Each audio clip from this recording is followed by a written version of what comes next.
Sometimes hope is easy to find.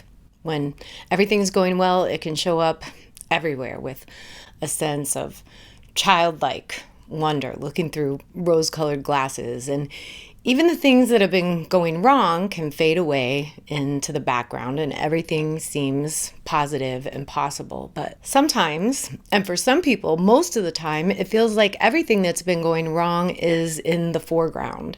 And that's when hope can feel really hard to find. And today we're going to talk about why it is always there and how to find it, and why sometimes hope really is a decision. It's a choice that you make for yourself and everyone around you. And most people don't really want to hear that. But at some point, you really might be poisoning yourself and probably most of the people that you interact with. Last time we talked about all your very best reasons for that. Maybe you have some really good ones. But if you've been caught up in choosing worst case scenarios and looking for the worst in the people and circumstances around you and caught up in a negative cycle of thinking, you have to make a conscious choice to start looking for something good if you want anything good to grow. And that's important. Write that down and remember it, because hopefully there's a moment when something inside you knows that you're going to have to make a decision to look for something better and reach for something more. And you should, because there is more. That's one of the best things about working with the principle of hope. You are planting seeds for something good here, and you really are the only one who can plant them. This is your garden. Hope isn't just a feeling, it's a signal to start believing. You start reaching for the light, just like seeds that are growing just below the surface. This is the moment when you start believing that something better might actually be possible, and believing that there is a part of you that knows what you need and where to find it.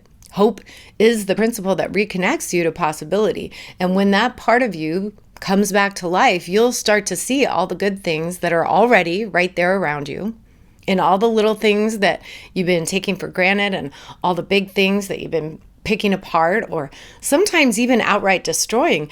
Good things don't grow easily without some believing. But hope isn't blind optimism. It's just a part of you that's looking for the best in everything. And that's a powerful motivator, because when you start affirming the good things, your brain starts believing that there's more good stuff around here somewhere, and it starts scanning for opportunities instead of problems. And you got to be honest with yourself about the thoughts that you think and the words that come out of your mouth, because they probably are showing up in what you see in the world around you, and they're definitely having an impact on what's happening inside you.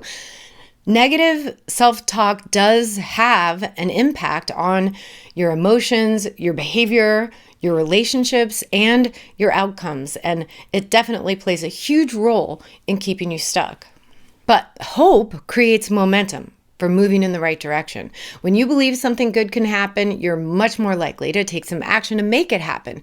And that is something you have to do for yourself. Nobody else is going to make that happen for you. Hope makes good things happen. And if you need to go back to work on identifying what needs to change, then go back to telling yourself the truth and work on it. But once you know what you need to do, you're looking for motivation. The emotional attributes to study for hope are the feelings that have been standing in your way. Naming any of those seemingly negative emotions as reminders to make a change. And pessimism, hopelessness, and feeling defeated are usually at the top of that list. Naming them so that you can change them. Now, the link to download the chart is in the description, and you're looking for the feelings and the energy that you want to create. And there's usually a big sense of relief that comes along with this, but that energy that we're looking for is connected and expansive and optimistic and hopeful. It's alive and it wants to grow, but you're the one who's got to feed it. The energy center that we're working with here is the root of the problem and the solution.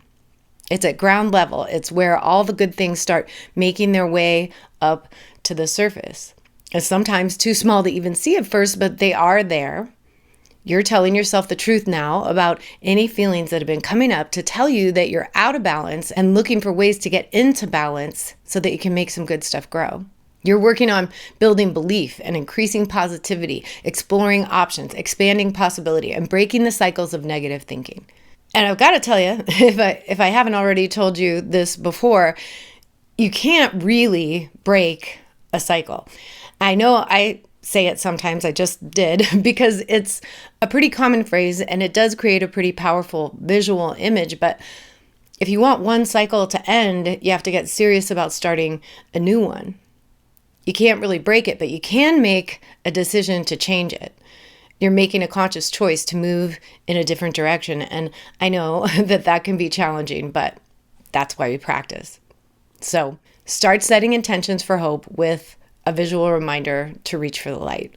The sun is shining in there to remind you to keep planting good seeds in your brain and start believing that they will grow. Visualize it, see what you want and feel it coming to life, and feed it with the energy of possibility. And keep looking for what's good in your life today to get inspired. And even if you're not finding a whole bunch of obviously good things in your outer experience right now, you can find them inside you. There are good things in there. That's where the whole thing starts. That's where hope grows and why it grows. And I know that can be really challenging too, especially if you've got areas of your life that you're not happy with right now. But you can change what you're looking for, and you can change what you're sending out and what you're drawing in. You don't have to spend so much time looking at all the things you don't like about your life. If they're there, be honest with yourself. Take action when you need to and where you can, but don't let that be your whole life. Look for the good, and you'll start to find more of it. You can practice looking for the good stuff with a meditation and a hand gesture for feeling alive. And you don't have to make that gesture with your hand. You can always just hold it in your head. But the purpose here is to start making a deeper connection with a part of you that knows what you really need and where to find it. Tapping into the source of true power, letting hope float to the surface, connected, optimistic, expansive. That's the energy that you're looking for. And I'll add the link for the 1-minute meditations playlist so that you can keep coming back to this practice over and over again, just sitting for 1 minute and consciously making the decision to look for the good stuff. Because sometimes it does take practice. If you've been going down the game trail in your head that leads to all the places you don't want to be anymore, you're going to have to practice going where you do want to go. And that almost always starts in your head. And it works best when you connect with the feelings that match the destination. Be where you want to go. That's one of the most magical things in the whole entire world. Once you learn to connect with those feelings, if you can really feel them and start believing, you're already in a better place. And I know that might sound too simple, but just about everything that you want is attached to a feeling. It's usually the feeling that you want. You want to have the feeling more than you want the actual thing. And if you've been spending a lot of time in a feeling that isn't taking you where you want to go, you don't have to live there. You can get to a better place in your head. And whenever you need a little bit of extra help getting there, you can add the prompt. The labyrinth that we use for reflection is just a reminder to start finding your way to a better way of thinking with questions about what you want to grow in your life. And if you don't know what you want to grow just yet, sit down and write about it. Start asking yourself that question over and over again. And that might take some soul searching, looking for opportunities, exploring possibilities, knowing what you want and affirming the good that you've got and anything that's already working. Even if that good thing feels small right now. Even if it's hard to see it at first, start believing that you can make it bigger. Somewhere inside you already have everything you need to grow more of that same good feeling energy. Every time you find something good, just keep asking, which connection makes this stronger? What's the very best that could happen here? How can I grow more of this? That is the energy of hope. And this archetype comes with so many different names for me.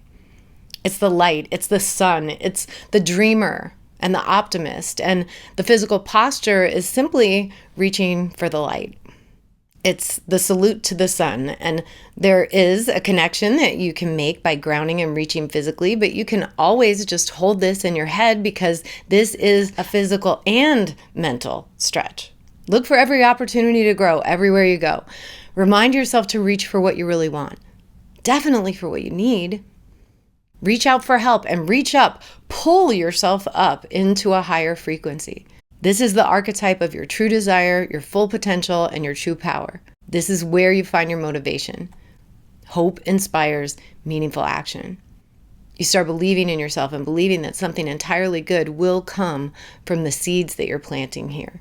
If you've got the book, you've got the planner. But if you don't, I'll put the Principles for Practice playlist in the description so you can come back to the key points from this anytime. Just take out a notebook and set some intentions to start looking for possibility. Look for opportunity. Look for what's good in the world around you, and start looking for reasons to believe that you can make a change for the better.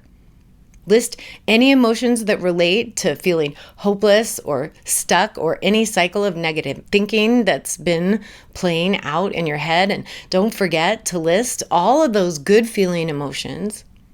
List all those emotions that do make you feel hopeful and inspired. Come back to practice affirming all those good feeling connections with the meditation. Keep asking yourself, what do I want to grow? And write about that for a while. Do some planned daydreaming. Write about what you want, and then start making some plans for what you can do to get it. Commit to just one item on your task list that would start taking you in that new direction, or just one piece of this practice that you could make a part of your everyday life. This is how you stop looking at what was and start reaching for what could be. It's how you stop running the same old scripts about what you don't want, and how you start making more of what you do want. And that really does start with believing that you can. Believing is brain training. It sends an almost immediate shot of dopamine to your brain. It's a powerful catalyst for change. You can be or do or have anything you want, but if your brain's been moving in the wrong direction for a long time, it might take some practice to really feel it and believe it. You might not be able to actually break a cycle, but you can definitely start a new one. And hope says that you can do it. It says anything is possible. So now's the time to start planting the seeds for what you want to see growing in the world around you.